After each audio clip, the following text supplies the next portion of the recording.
Okay, this is going to be about dodecahedrons, which is a 20-sided mitered triangle spherical shape that you can kind of add obviously other woods to, but once it's glued up, you know, it's kind of like this, and then you can turn it around. And I don't use a spear turning jig. These are all just done by hand, so if you feel them, they're not going to be perfect.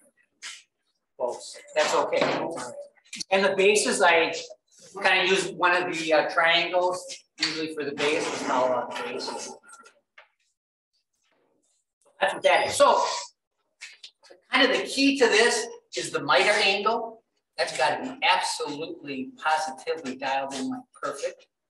And that probably took me maybe an hour and a half to really dial it in. And the reason is, if it's not dialed in perfect, I'll backtrack here. This represents one right here. Okay, so a design that's like this, the maple would be here, 240 pieces. The wingy would be the rosewood, and there'd be 80 of those. Then there's 20 one side, 20 on another side, and then 20 more pieces on the third side. So, you know, a lot of cutting, some gluing, a little bit of sanding. Then you kind of glue the whole thing together. And if that miter angle is not good, it's garbage. You know, it's not good. You can kind of fill it with like sawdust and kind of fill any tiny gaps, but otherwise, what I've done is a couple of those I've turned into like a candle holder. So I'll put a flat base on the bottom. You know, maybe put like 2 or 3 different colored rings on the bottom and a flat base. Then I'll do a little recess and put like a candle holder thing. I was going to bring one of those, and I'll bring one of those next month. But so you can kind of save some of the bad ones that way. But anyway, once you set that table saw up, kind of one of the reasons kind of do more than one. So once I got my table set dialed in, you know, I'm cutting those miters. So that's one of the reasons this becomes a quantity kind of thing. And the other thing is these triangles, this is just a equilateral triangle, you know, so it's a 30 degree, you know, all 3 sides are even. And this, along with any kind of segmented turning, and I kind of talked about this when I did a demo on segmenting, it all relies on the sled and the angle. So I'm just going to give a little detail on this before I talk any further about anything else. So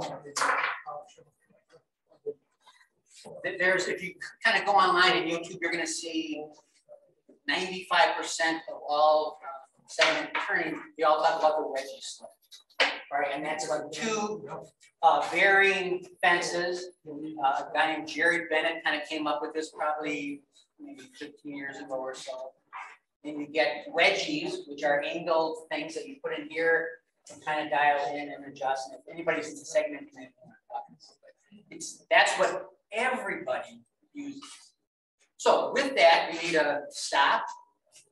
And I'm going to cut, you know, 12 of them, 12 of these. And if I got to cut any more, you know, I got to, you know, get my caliper out and kind of get my stop, you know, just dialed in right, and then kind of cut a couple more. So to get past all that, I use this. And I made this morning. I came here about 11:30, made it on for that saw stop. So all I have is corian. I have kind of size for the slots. Table saws are all kind of different, so this is just 2 pieces of corian. Just drilled, kind of tapped, kind of matched it up so that, you know, it slides good. Put a little wax, kind of had to sand it a little bit to get it to slide good. And then you have to dial in this. So what I first did is I just cut a 15 degree. So this is set up right now for 12 segments. So all the base building I can do it around. So this is a 15 degree angle. And what I did is I just cut on a miter saw, click it into the 15 degree, cut it, and then I kind of line that up. I just screwed this one right in here, and I put that little cut piece off the miter saw up against the blade, kind of matched this, and then I screwed it down. And right here, there's a number 1 where this screw is, all right? So this is the clicked position of a nice DeWalt. No, I didn't hear. They've got a Festool saw upstairs. I use Chris's. So dial it in, cut, and the first cut I did, right there. Okay, here. So I kind of mark with a pencil, and if it's open towards the top, I've got to move this down. So I cut another one. Number 2, number 3, right here. And each time I've got an arrow and I'm moving it down. All right. 4th time I cut. And you're going to use MDF because that's a real tight. You know, if you use any other kind of wood, sometimes you get the fuzzies on there and interference, you get the sand. You know, MDF, you're going to get a real dialed in, tight kind of, you're going to know if you're on it or not, MDF. That was the 4th one. 5th one is here. And again, you're just ripping off 12 segments, whatever. Here's the 6th one, which is the beauty. This is it. Boom. Right there. Screw it in. I am locked in. I am good to go. So I've got this sled anytime, today, tomorrow, next month, next year. It's good to go. The Corian's not going to move with moisture or anything. It's going to stay stable. It's not going to get stuck. I'm good to go. So now the key is stop lock. Okay, so once I put I'm going to establish an area, you know, maybe like 4 inches away or so from my saw blade kerf. I'm going to lock in this stop, and now I'm going to cut these little pieces here that are going to match 22. This would be a 22 millimeter one right here. So I can go to this saw anytime I want, and I can cut a 22 millimeter cut, and it's going to match whatever I've got. So, just for fun, 22 millimeter. Here's a 34 millimeter. And here's a 40 millimeter. Segment length. Big segment length. So I go in my little bin here, millimeters, every 2 millimeters. I've got a little spacer block. I cut 11 of each. Now I'm going to grab these, come on over here to the saw with my sled. And I'm just going to cut 3 segments. And I'll put them in with the other 11, and we'll see how close we come. I got change for anybody else about thickness. Change for thickness. So if you're going to do any segment lead at all, this makes it ridiculously fast and ridiculously accurate. It's super easy. I'm going to use a little handle. I'm going to do 25 first. Here's a piece right here.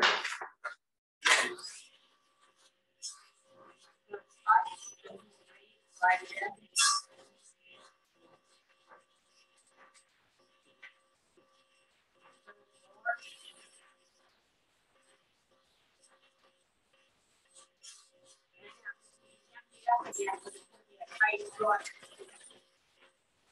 I've got this expanded a little bit.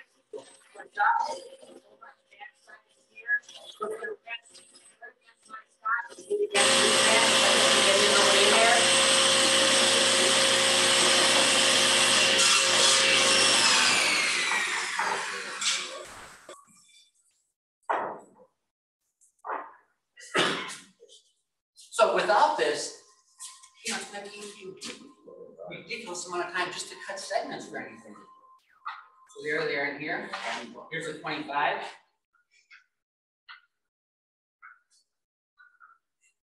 I use rubber bands. I don't use band clamps when I do segmenting.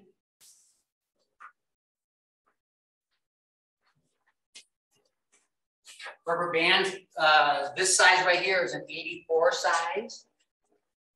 Great for any small stuff, anything under maybe, you know, whatever you can stretch your fingers out, maybe 8-inch diameter.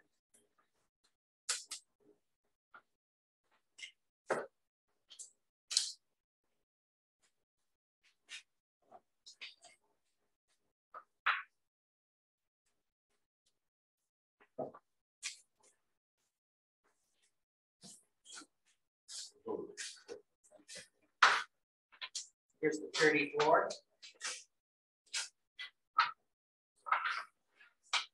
I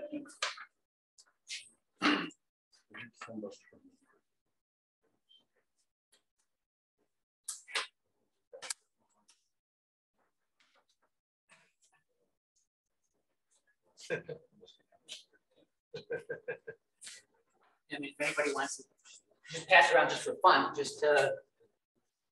So, you know, with the wedgie sled, a lot of times what you're going to see is they're going to like line the board.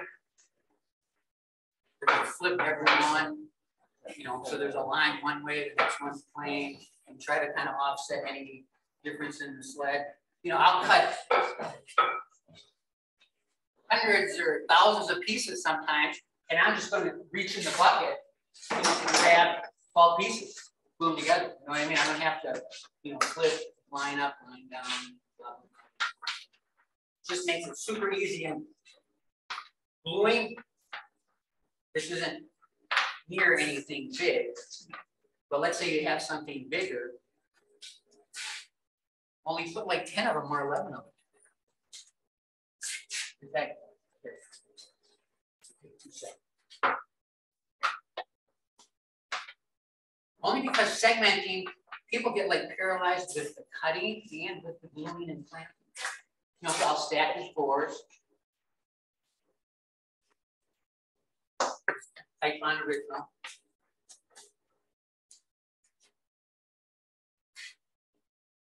And I honestly probably glued 500,000. No, double Million? that. Yeah. Easily double that probably. So I'm just going to put it on one side, and let's just say this is bigger and my fingers just can't get the rubber band stretched. I'll just start with 11.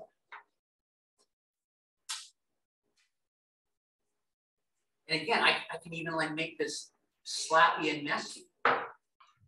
Because once I get this, I don't even have to look. And instead of, you know, getting my drill all full of glue, fighting my clamp head and flip up as I'm trying to tighten, make sure that it's towards the edge so I can kind of get my clamp. Then once I have it like cranked, now I'm taking a hammer and going around the edges. I'm not even going to look. And I can feel exactly how perfect flatness is and outside. So I'm not even going to like look. It's perfect.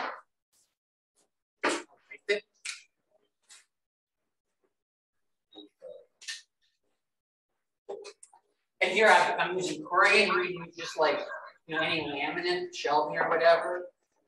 You know, guys are using you know, wax paper, you know, like not sticky, and you know, they're putting glue dishes and the brushing, and I'm wasting so much glue. You know, half of it isn't on the side of the dish as I'm kind of scooping or whatever. But yeah, I can pass this around. I mean, this is like good to go. And as far as accurate, repeatable, whatever. How long do you wait after you glue out the ring before you start gluing 30 it? minutes maybe. 30 minutes and I'll flatten them. Either run them through a drum sander. You know, when I first started doing it, I just had a huge piece of sandpaper. And I would just pencil and I would just sit there. That's the one I made. Drum sander makes it kind of weird. Sandmaster, is that what it's called, right? Something that.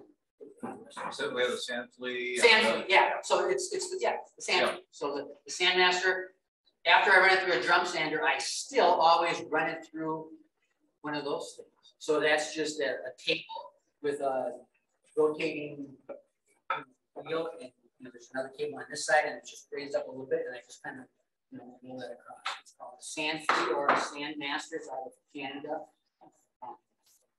And then it's like super sweet. And if you don't have that, you can like mount it on the lathe, you know, whatever. But this makes it just like, you know, send 50 of them through and run over both sides on the sand flea, and then you're start stacking. When I stack just in 2s or 3s. Turn the outside, turn the inside. You can sharpen a screwdriver. You know, because you don't have to be scared, you know, getting, you know, 10 inches in there and you know, worrying about a catch or whatever, you can just do a couple layers at a time and then kind of pull that on there. But that's kind of enough about the segmenting, but it's a big part of this. You know, with a sled, and I'll just throw one last thing. A lot of little pieces. I'm going to just kind of slide this thing around. So it's a little smaller piece. Again, it's not the, you know, isosceles, I mean the equilateral triangle. This is still the 15-degree cut, but it'll show you what I do here. Stick this on there. Chop that. Get it.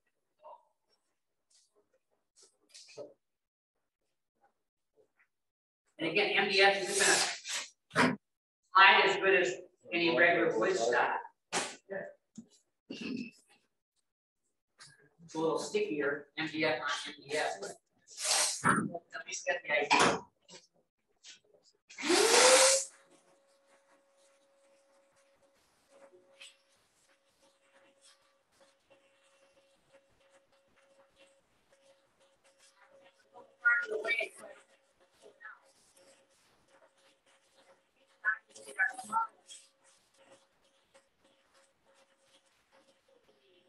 About 35 or 40, we'll put guys in a minute. I mean, because you just flip it and turn it, flip it and turn it. It just makes cutting those easier. Just enough of that. Okay. So, in making these, this is the first one I ever made.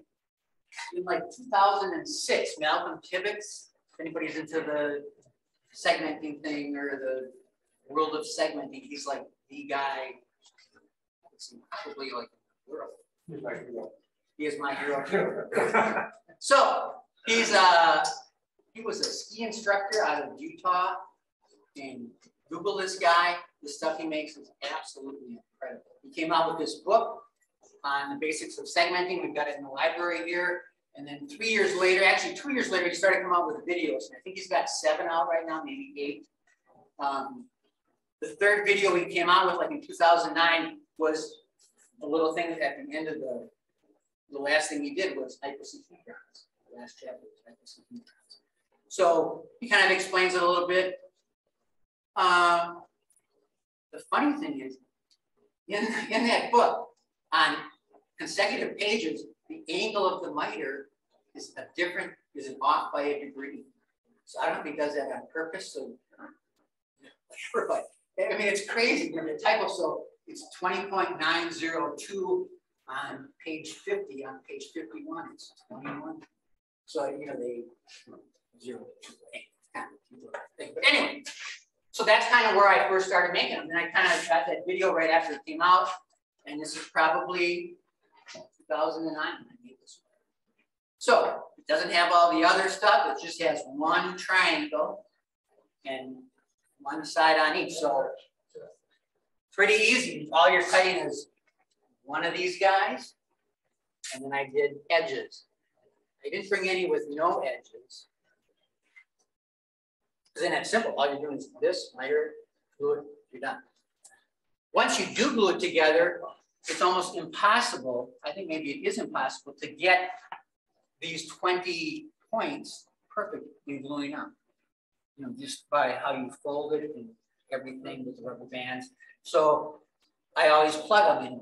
You can either like turn a really minuscule plug. I usually use like a 1/4 inch or a 3/8 inch plug. So it kind of takes care of a whole bunch of stuff. And if you don't like totally do batch work, where you're kind of using, you know, like 2 boards, the same board, same color, when you plug it, you don't know it. You know, it kind of blends right in. And a couple of these, this was an early one.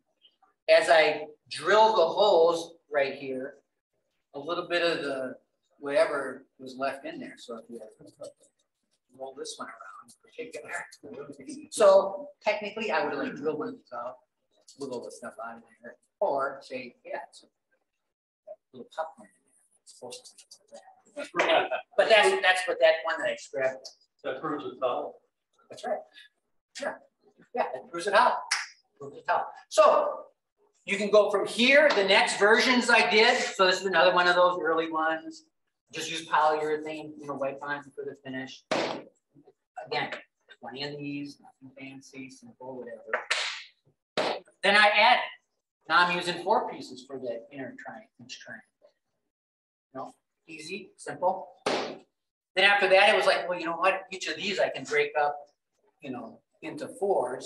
So now each triangle now is going to be 16 pieces, and it gives me a little more flexibility on either like every other, something like that. Corresponding woods. Back to the original. That's just zebra wood and windy. But it just gives you a few more options. You can add other types of wood in there.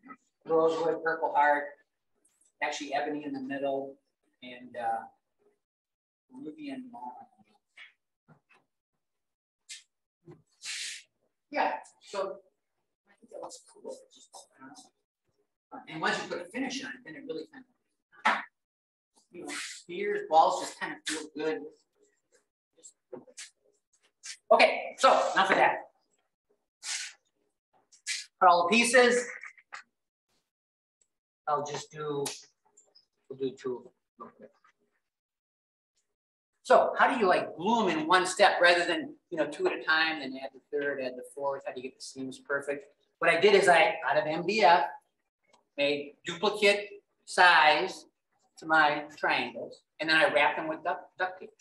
Well, actually, those are my gluing calls, and I used 3 of those for each one.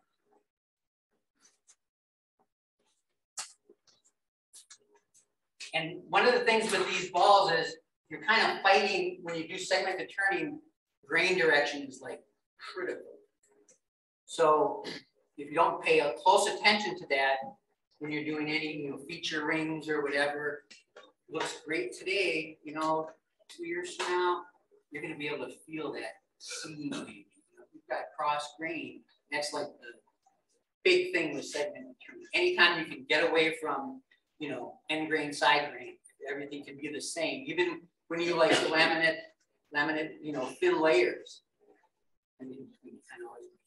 So when I'm doing this, I'll just do 2 at a time here, and I'll kind of see how the grain's going. So all I'm going to do is glue the middle one. I've got the grain going this way. And usually I'll do 4 at a time. Usually only do 4 at a time. If you do more, the glue actually slides down the piece a little bit, and then just kind of pulls up. Same thing here. I just kind of look at the grain, kind of match it.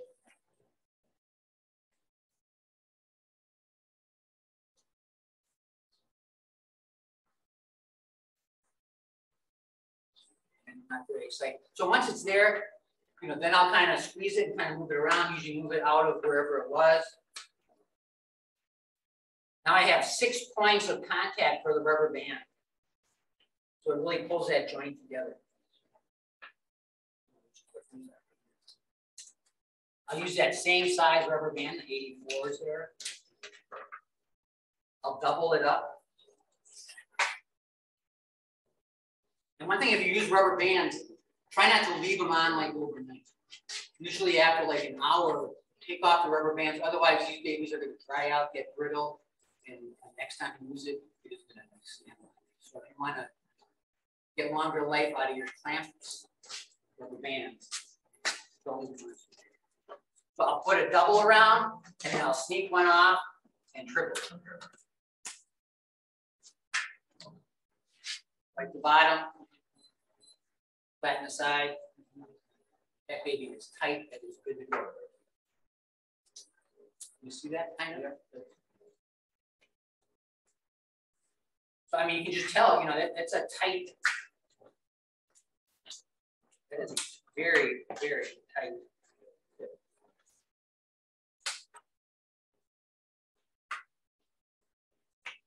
Especially on new rubber bands. And again, you don't have to panic here. I'm just going to start over. Big deal. Stretch it, double it up, and this is totally a new rubber band.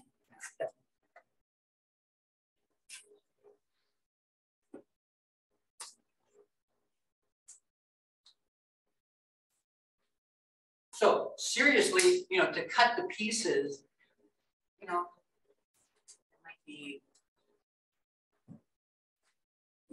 20 minutes. This is like, I don't know what I cut these. This is probably like 3/8 of an inch maybe. So what I'm going to do is I'm going to cut one of these the length for one side. So here's one glued up. So the first side I'm going to glue up is going to be right here. And it's just a little bit longer and proud, sticking out there. And to glue this, if you want, and I'm going to use a clamp on these. And these clamps have like a little indentation kind of in the middle. So they actually like fit on that, the point, like perfect. So that's how I'll do that. So once that's glued up,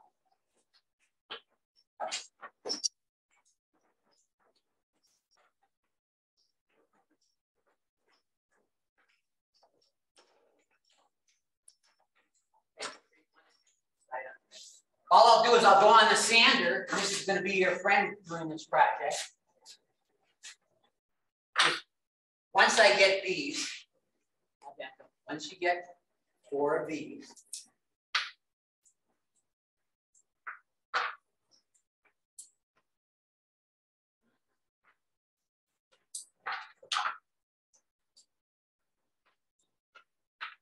what I'm going to do is I'm just going to get this very lightly, and you can't even see the yellow heart there, very lightly here, here, and here. Still grain I'm going to be concerned about. And the grain's going this way, so now I'm going to sand this one just right here, just tap it right there. That's going to go there. That's going to go here.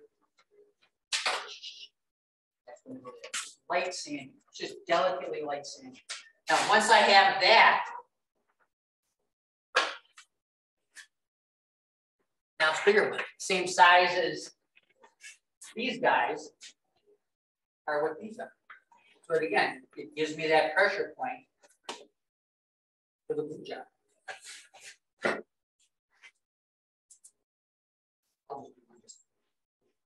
How many millimeters are those, Jim? The little ones? Well, anybody use millimeters much? A little bit. So 1 inch equals 25.4 millimeters. So, you know, I would guesstimate that at a little less than half an inch, so maybe like 13 millimeters. And that's a good point right there. It's a good question. So size. How does all this cutting relate to the size of the ball? Am I going to get a beach ball or am I going to get a ping pong ball? You know what I mean? What's the ratio here?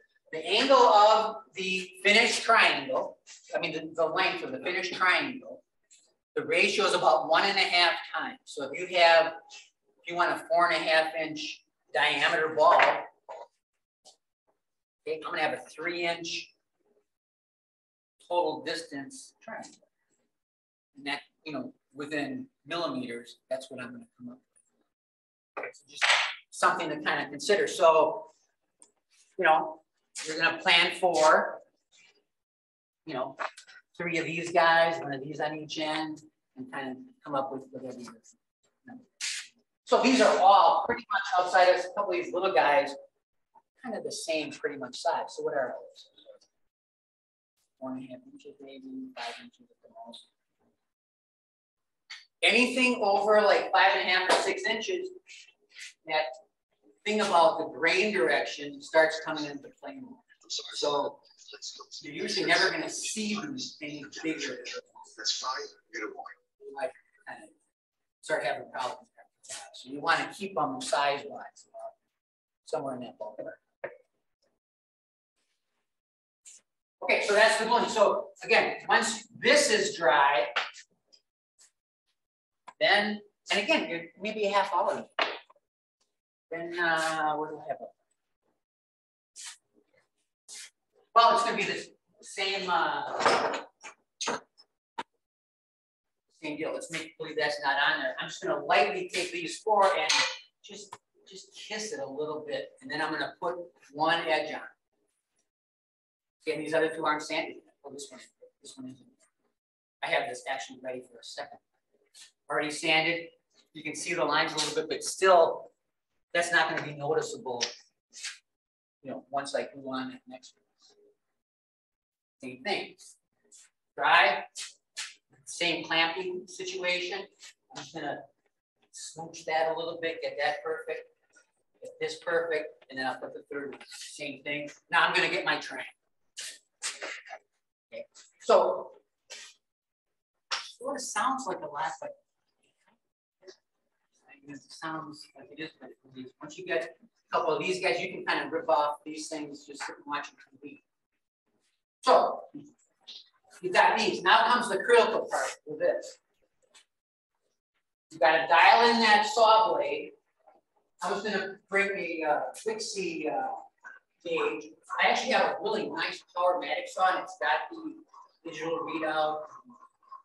I kind of dialed it in right to. I just did to 21, and that's kind of a good place to start. 21 degrees for your microphone. And then if you can put 5 together, and by wrapping 5 together, you can see how good your seam is. So you don't have to cut 20 of these 3 different times.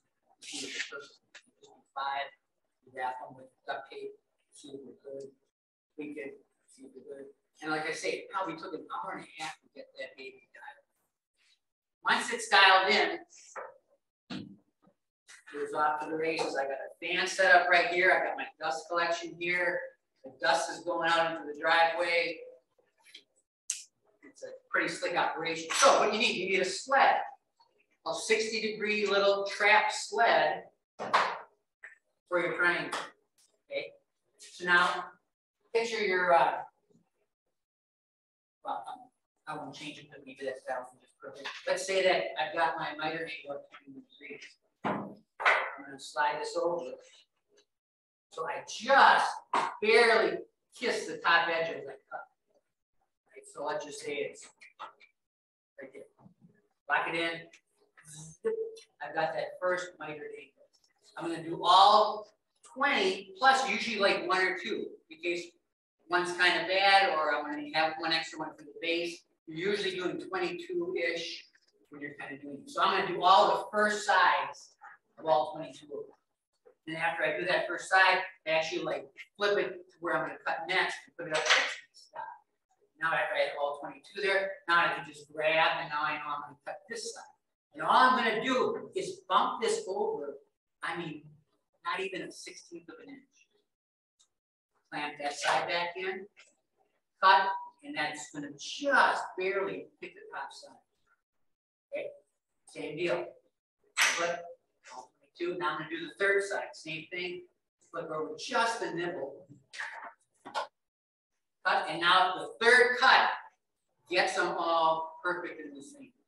You know, so no matter what you cut here, when you have a equilateral triangle, the third cut makes everything the same. You know, that makes sense to everybody.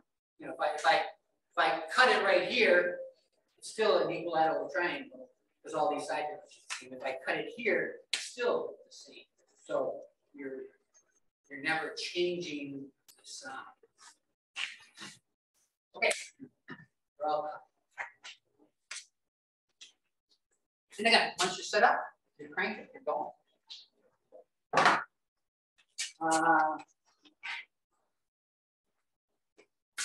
We're doing our time.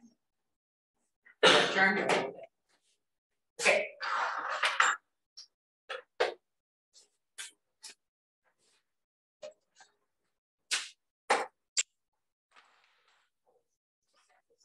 We'll do it just so we can kind of translate. Right triangles, all mitered. Now I'm going to match that grain up, and I'm going to lay down 10 of them.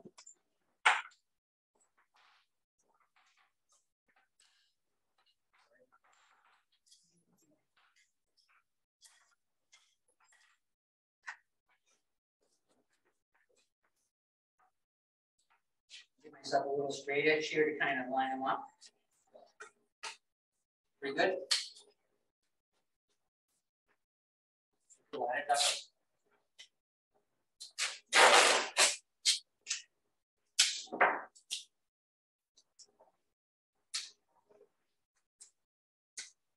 And now I'm going to do 5 on each side, match them up, same thing, grain's all going on this direction on all these.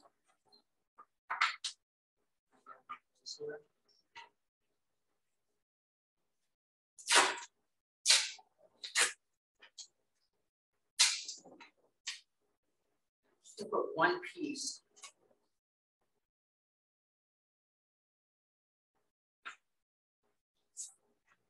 On each in case I have to adjust.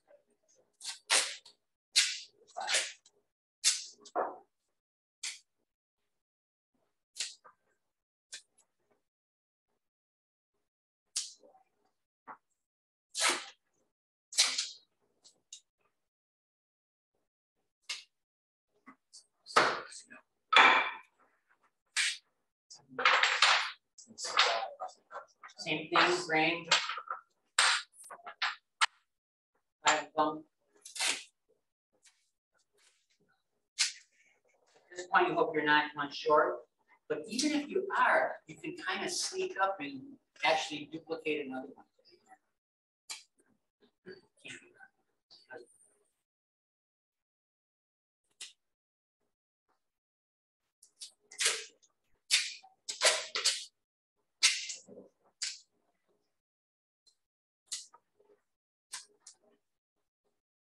And kind of a fun glue job. You got to work kind of fast, but doable. So once you get up like that, you're going to flip it over. You're just going to kind of eyeball and match all the lines. You can either take like a straight edge. I've done a couple of them, so I can kind of see, and that's pretty good. So now I'm going to roughly wrap it.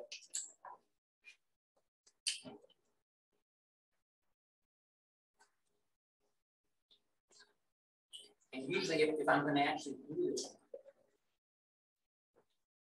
I'll put a second piece of tape on it to give it a little more stability. But if you look, you know, that's a pretty snug, tight joint.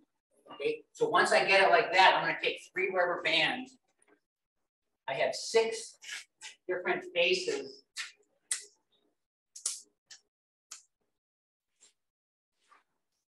I'm concerned about, but I'm going to only put 3 rubber bands on it, and that kind of holds me in place pretty good. Okay. Now, if I need to just kind of move around, but I mean that's, I don't know if the camera can see it, but kind of sort of. Stay where you were. Yeah. There. You know, that's pretty darn good. I mean, that's just that way. Okay, so once I got that, now, like I said, I've got 6 sides, let's say, and now I'm going to band this. And I'll band it. Just so I'd rather kind of go through the whole thing. You'll band clamp it. You know, I'll use a ratchet for that.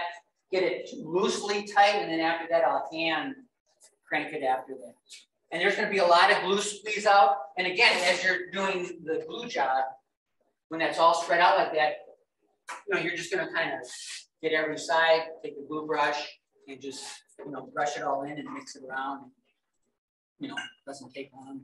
It's a little messy, but not good. Okay, so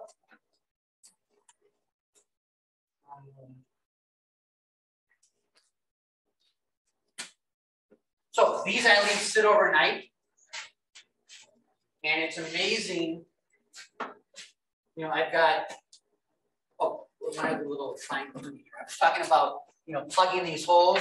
After I get everything mitered, I'll just kind of hit the corners and flatten the corners just a little bit. Okay, and then that gives me that clearance for a nice tight wrap. So that's why on some of these that you see, you're going to see gaps in it. Some are plugged, some aren't. So even here, you know, you're going to see, oh, those tips are sanded to make them. So now when I glue this, I have it sitting, since I go through so much tape, I've got, well, just what it's sitting on, you know, the inside of the masking tape. So after I have it all glued, here's how I have it sitting on. I usually kind of look for like the biggest opening, let's say, and kind of have it sit that way. It's going to be amazing in the morning. A puddle of glue that works its way down through and comes off. So.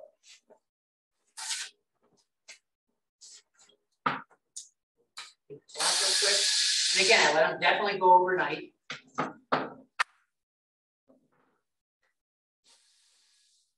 Each.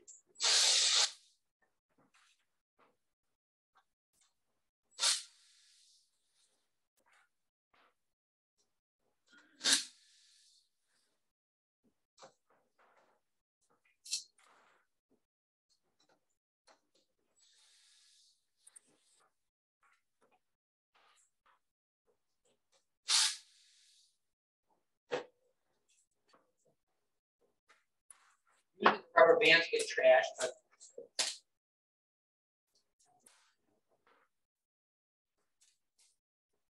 I'll just show you what they look like after the.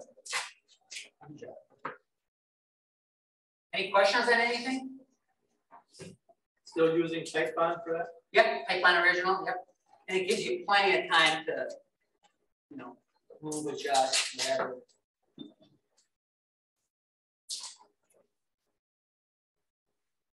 A little pokey fixing this one. But again, if you're going to do any segment, think about making a sled. Take the time, make one sled, and if you're just going to build for shapes, you know, 12, the number 12 is a pretty great number to get any kind of shape. I have a sled just for 12 and one for 24 for the bigger sled. When I first started doing it, I had 16, a 20, 24, 48. 12 is the number, or 24. You can always go back and identical pieces. I have a question, Jim. On your stop blocks, does it matter how wide that block is? I usually go with about a 1 7/8, 1 5/8, or what most of mine are. You know, when I'm going to smaller pieces, and you know, then I'm going to have something smaller, like for this stuff. Yeah. I usually have a skinny one that's sort of comparable to the width. And those are so easy to make. Yeah. And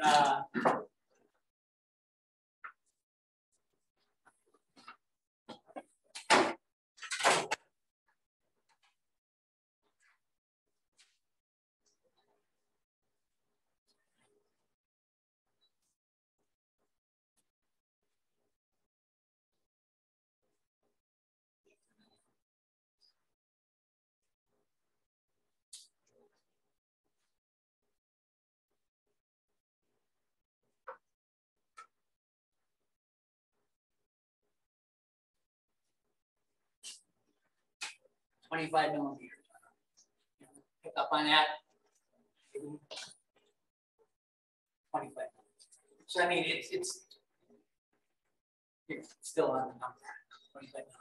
25. So I mean, you know, that you're duplicating. It's not a, you know, move the stop and try to. That's it. Got it. And the other thing I do on those spacers is I. Like 30 millimeters, I'm going to need a stick 15 inches long. I have 15 inches on the back. So if I'm using exotic wood, I kind of know I need, you know, whatever width I'm looking at. 15 inches.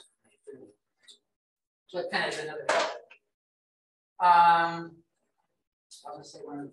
Oh yeah, a wedgie sled. You've got to have like that much waist because you got to be able to hold on to something. With that sled, I can go just past the soft curve. So I can use ebony or bobinga or whatever, and I'm going to go up to, my waist is going to be a 1/4 inch. I mean, that is it. I can go safely right up because I'm always holding on the cut side. So you can maximize your material with that kind of sled, and it's safe. If you go into the curve and you just nibble off a little wedge, it can kind of pop in there and then it's going to open up that curve. The wider the curve, the more fuzz you're going to have on your segment cut. So if you can have a zero clearance, use the same blade, don't use a thin curve and then put in a blade and it's a little bit thicker and your curve is wider. You can still do it, but it's going to be a fuzzier cut.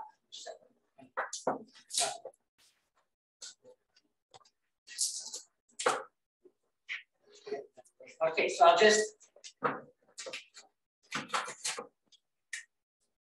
pass this one around. And as bad as it looks like this looks,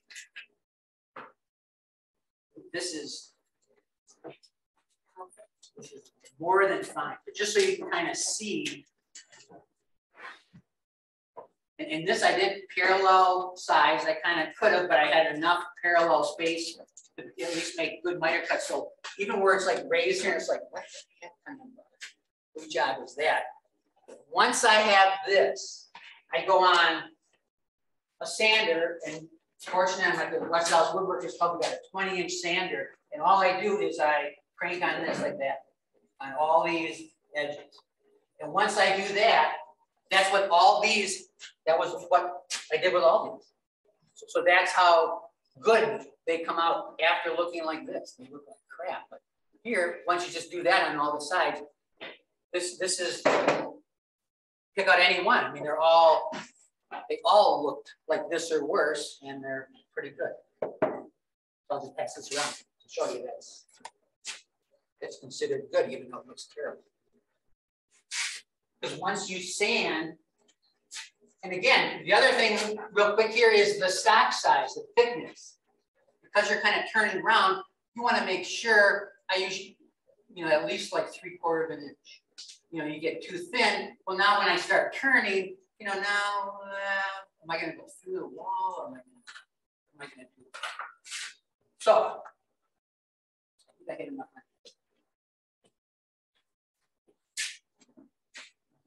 So how do you hold these pages in there?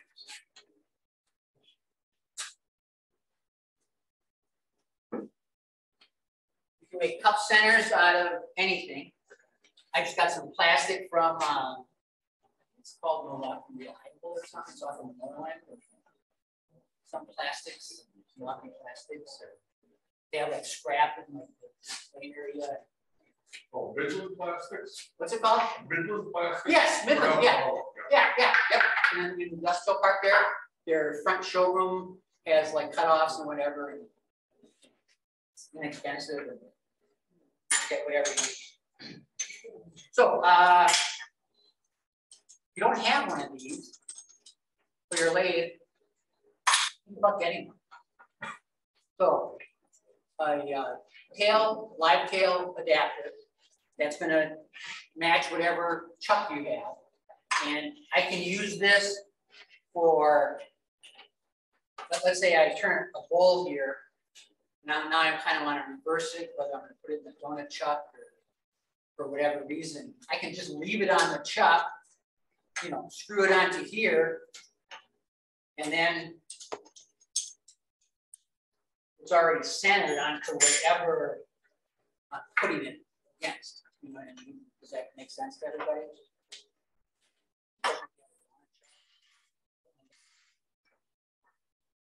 Hey, think about getting.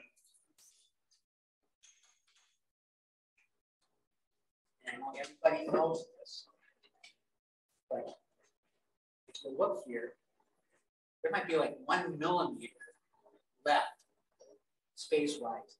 In the perfect world, they say 3 millimeters that the jaw should be, and that's like the best hold that a set of jaws is going to have. So, guys, only have one set of jaws and they're holding on to something, and this thing is like spread out almost maximum. Well, there's just 8 little points holding whatever the heck they're trying to hold. So, I make these, I made them specifically.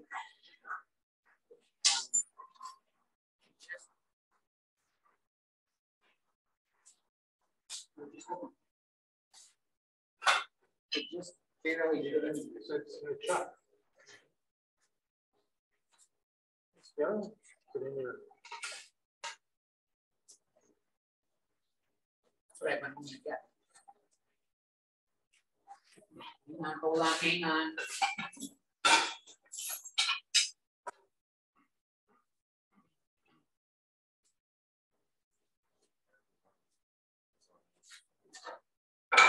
And keys. And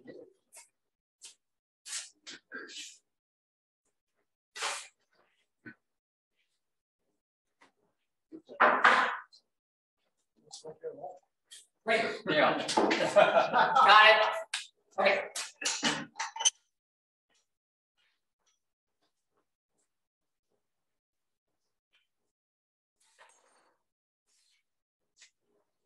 So whatever, whatever.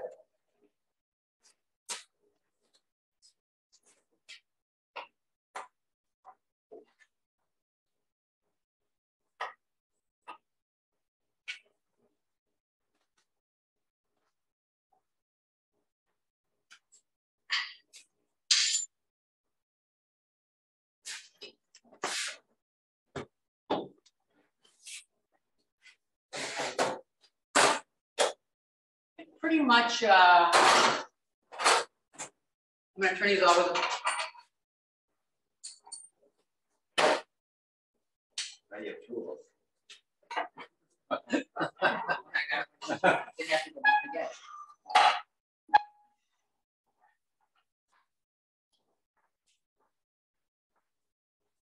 So all these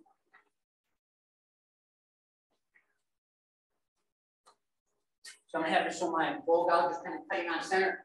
Like these guys here are this batch here I kind of did yesterday, and pretty much I think I flipped them only like 3 times. And they're pretty good. I'd say 2 more times to kind of fine tune them. I'd go, this is probably like only like maybe 180 something paper maybe. So I'll kind of sweeten them a little rounder, but that's just like flip 3 times just to get an idea of flipping, and that'll make more sense as I turn.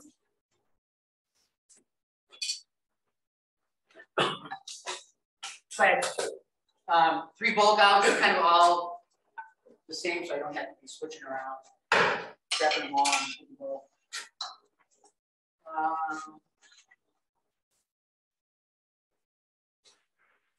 Face shield is not.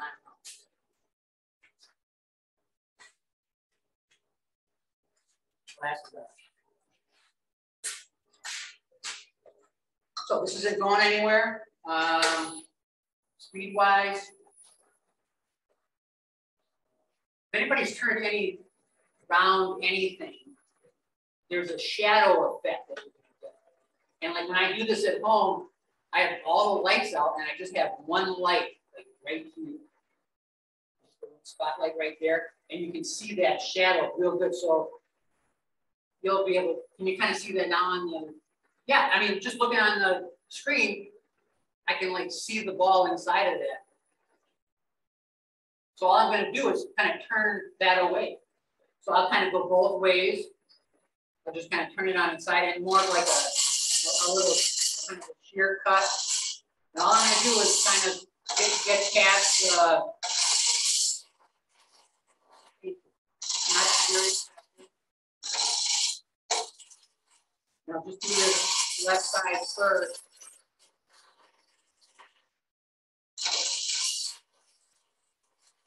A little bit past right side and middle.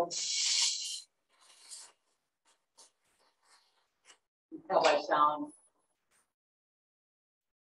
So right here, I'm past the flats. You can go a little bit more because there's one piece that's in a little bit.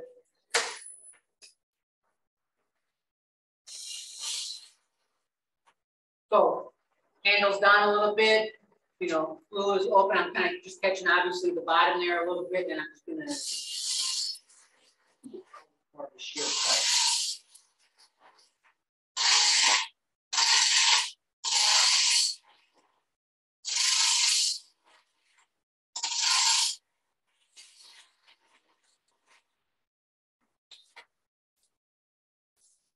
And I can just kind of feel this. Yeah. On the other side a little bit.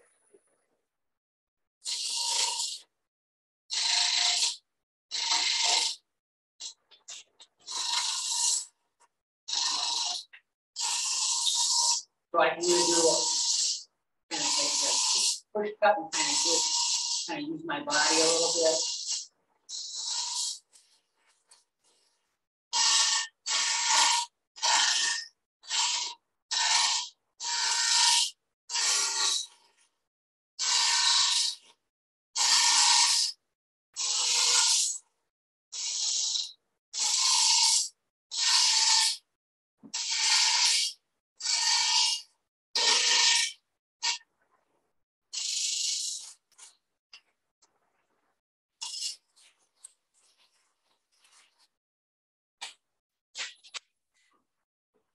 So,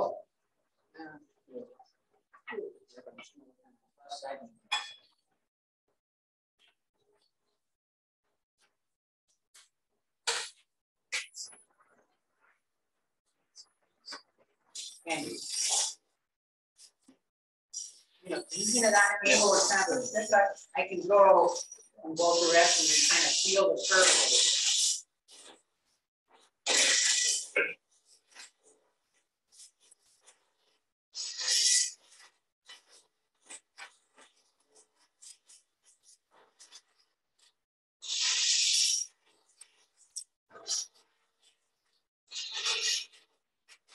Like it sounds.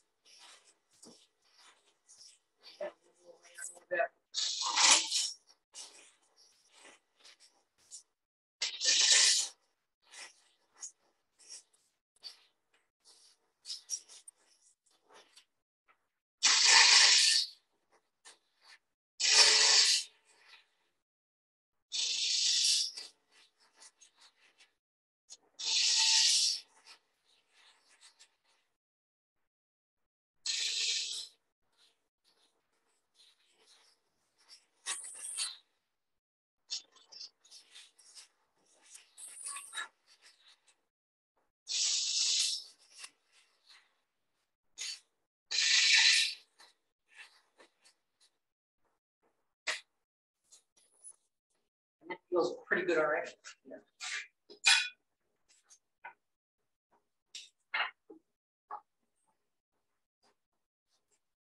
And it's amazing just taking down the faces flat.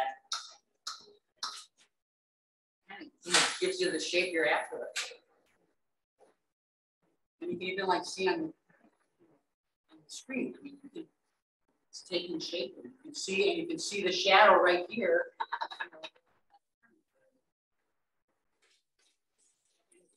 More noticeable once I rotate. That's what you do.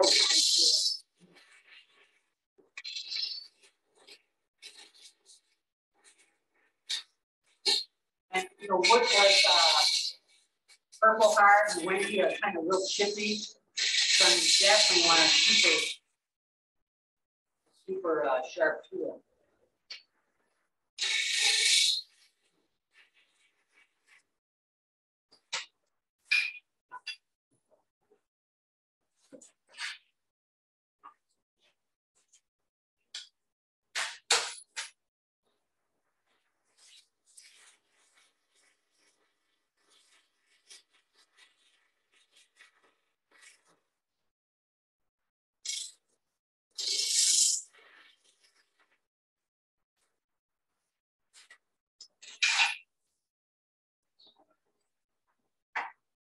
So I'm just going to keep those two knobs kind of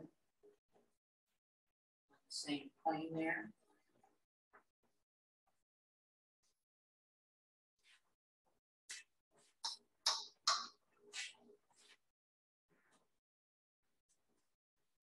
We want to take a break for 5-10 minutes. 5 minutes. Is that? 5 minute break. Want to do that? Yeah. Want to do that right now before I Finish. So what I'll do is I'll turn this pretty round up for it once or twice, and then I'll just do a base real quick. And I mean, it's too much fun, and it's really, I mean, it's and when you these are. Okay, we're on break. Are we on break? No, yeah. Hang on one sec. One last chance to buy tickets. There's one back there complete. You don't have to do it yourself. You can just see where I got to turn. I mean, it's so obvious. You don't have to measure. See in 5 minutes. You just go here. Now you can kind of see what they're going to be needed to be filled. I don't fill them right away because to get the depth of the plug, I'm just going to use regular plug cutter. You know, whatever kind of plug cutter. These are 3/8 walnuts right here. A bunch of them, so they're ready to go. So after I get this kind of turned, I'll just go into drill press. Kind of use the base of the table's drill press, the center hole, and kind of just hold it with my hand, get it lined up, and I'll just kind of drill a hole that way. You know, so it's not rocket science, it doesn't have to be perfect. Depending on the kind of pattern it is, if I need to move that plug over just a little nibble to the left to kind of catch that other seam better, you know, you can kind of work that a little bit to kind of see early ones where that didn't happen. You should make a jig. You should turn a jig that this fits in, you know, so it sits flat on the drill bit, you know, with this curve. Well, it actually fits in that hole pretty good. So all I have to do is swivel it. Yeah. I won't scratch it. No. All right. So this is the second turn. Oh, okay.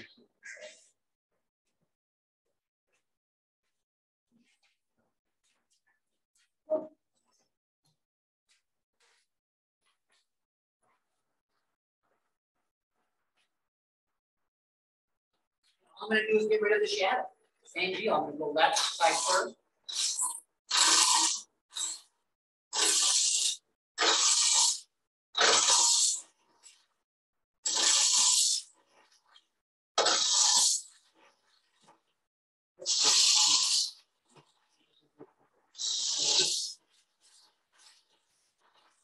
And I'll kind of take it all the way down to the side.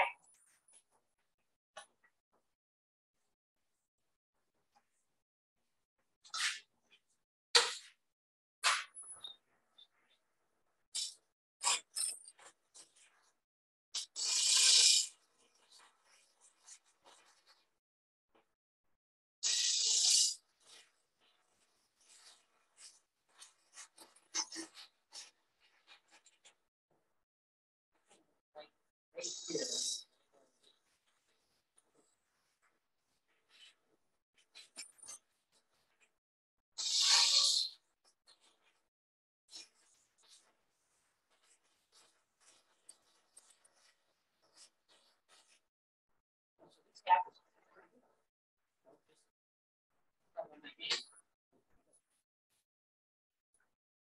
I'll purposely go a little deeper just so you can kind of see a third turn.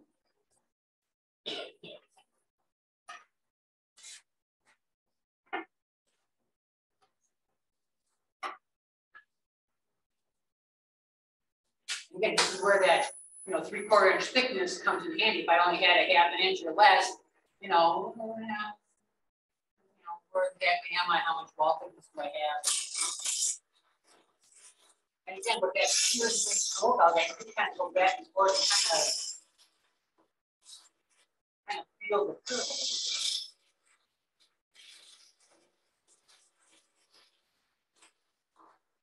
And the thing is, look how bad they look when you 25. And now this is just 2 turns, and you're just getting rid of the shadow, and it's already getting not bad. So I'll just get this a little bit, and then I'll get this a little more. Get past the little hump.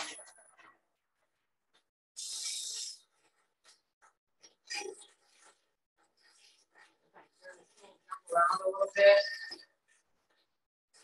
Out.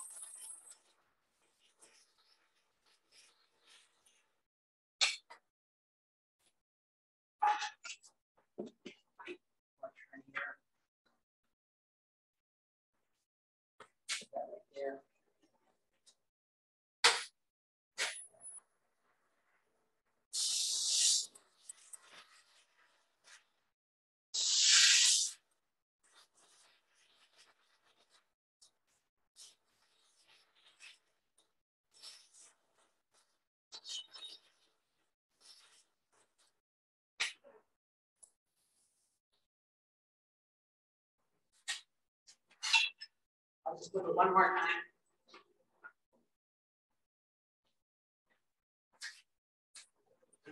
Base.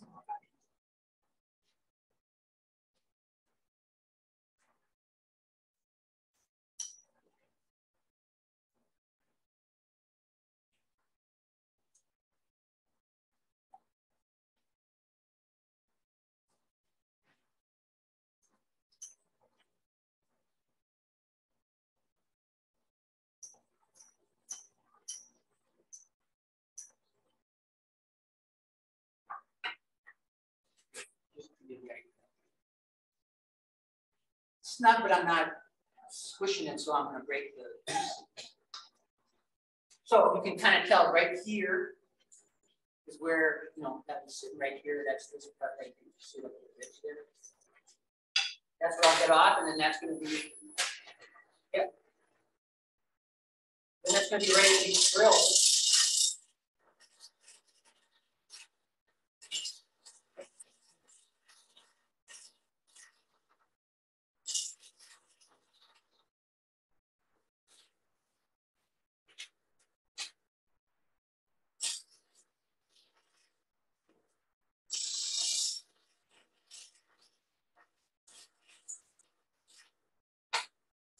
So that's going to be close enough for me to drill the hole there. So it's not perfect, but you know, it still rolls reasonable. I don't know if I want to cut with it, but that's not bad. So all I'm going to do is drill a hole. And that's going to give me, you know, here I just drilled them earlier. I'll plug the holes. I'm just going to glue. Plug, hammer, boom, knock it in. Sand it off with a sander. I have a birthday present, battery operated. This thing is so slow. And even after you like turn these, just to kind of speed them up a little bit sometimes, you can kind of just hold them and, you know, even as I feel kind of, you know, you can go right here a little bit. And you can almost like fine tune around this. Just this. Once I get it how I want it, you can sand it to 1,000. And then there you go. Put white on poly on it, and that's it. All these balls. Like dust. I've sold some. I just like making them on. You know, once you start making them, I'll just show this. Too far over in case we're trying to get out of it. Well, here's all I'm going to do. Put a face plate on here. I'll put two-way tape. Get one of my blanks.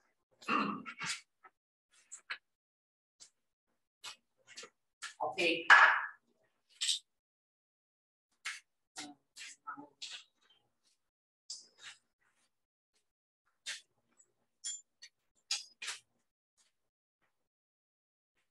use the point.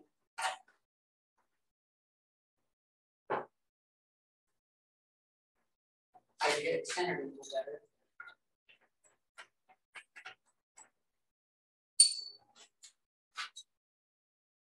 I can just kind of eyeball, or I can maybe, you know, use a little ball or whatever, just kind of get the middle, get it here, and then I'm just going to press it up to my two-way tape job here. Then I'm just going to kind of scoop it out with the bowl gougers, you know, sweeten it up with the scraper, and I'll just get a little indentation, not science. I'm going to go right to the outside edge, usually just for a visual, and then that becomes the base. And here we go. On the shelf, start collecting dust. That's it. Thanks for coming. Segmenting. Make it easy. Get a sled. Get a designated stop. Make little, you know, spacers, and you are golden. I mean, you can just go. You don't have to.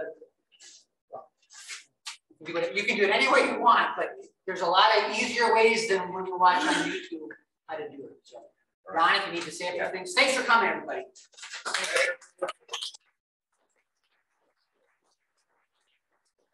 You have to leave, so I'm just going to finish up a couple of things. We do have the raffle, but before we do the raffle, I want to note that Rick Erdman, who was a member of our club, passed away recently, and that the club expresses condolences to his family.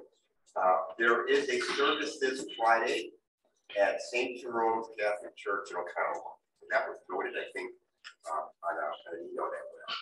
But I just wanted to mention that as far as the club is concerned. Also, we got to help Jim clean up and help move all this stuff up to his vehicle. So if anyone wants to stick around and do that. Let's do the raffle now, Carl. All right. You give it away, you'll have to. Okay. Who brought the I only rosewood? brought 23. Is that okay? Let each guy take like 4 pieces, otherwise we'll be going forever. Okay, so if you decide on the rosewood, grab 4 pieces. Okay, if you want to pick them, or you want me to pick them? Because I bought tickets, so. Oh, I did too, but not as many as you. Anyway, no, I just bought $10. Somebody bought 20, so when he wins everything, you'll be surprised. Okay, I've got 271, and the last 3 numbers are 760. 760. Okay, you're first. You're first. Okay, next number. Da-da, da-da, da-da, da-da. Oh, it's a thin ticket, I can tell you that. Those of you that bought